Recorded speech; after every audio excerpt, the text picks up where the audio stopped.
आखिर जब कोई व्यक्ति जिम जाता है और ढेर सारी एक्सरसाइज करता है तो उसकी मसल बिल्ड कैसे हो जाती है, इसके पीछे का साइंस क्या है, आज इस वीडियो में हम यही जानेंगे। देखिए, होता यह है कि जब हम जिम जाकर एक्सरसाइज करते हैं तो ये हमारे मसल टिश्यू में टियर ला देता है, यानी हमारी मसल टिश्यू डैमेज हो जाती है और इसके ऑर्गेनल्स भी डिसरप्ट हो जाते हैं। यही कारण है कि जिम जाने के बाद हमें मसल में सोरनेस का अनुभव होता है, यानी मसल में दर्द होने लगता है। देखिए, अब आपको ये तो पता चल गया है कि जिम जाने से, एक्सरसाइज करने से हमारे मसल में एक प्रकार का क्रैक आ जाता है, मसल टियर होने लगती है, मसल डैमेज हो जाता है। अब आपको थोड़ा सा एनाटॉमी समझ लेनी चाहिए। देखिए, पिछले के वीडियोस में मैंने आपको ये बताया था कि जब मसल का निर्माण होता है तो भ्रूण अवस्था में ही एक स्टेम सेल, मीसेनकाइमल सेल, वो मायोब्लास्ट में डिफरेंशिएट हो जाती है। बाद में यही मायोब्लास्ट आपस में जुड़कर एक सिलेंड्रिकल शेप में मायोट्यूब का निर्माण कर लेते हैं और यही मायोट्यूब आपस में इकट्ठा होकर मसल फाइबर का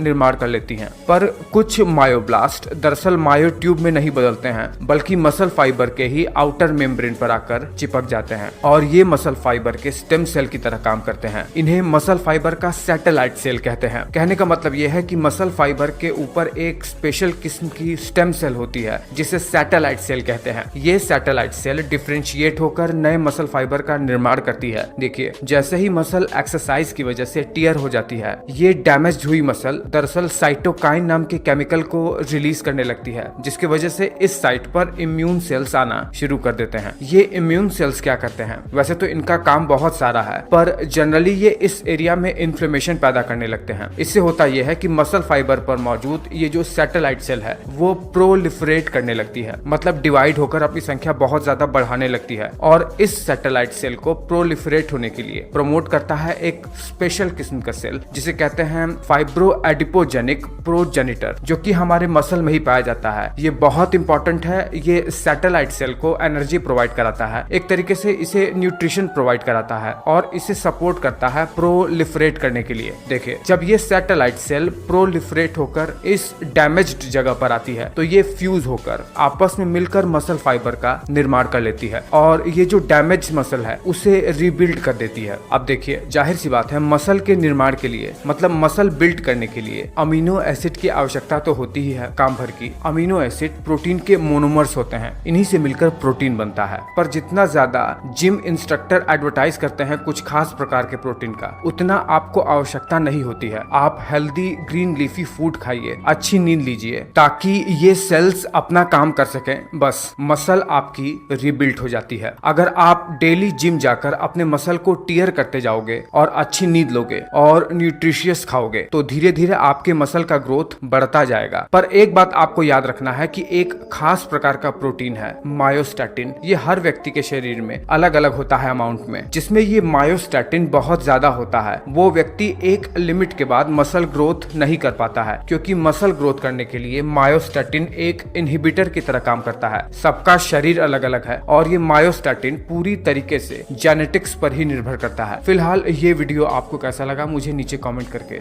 जरूर बताना।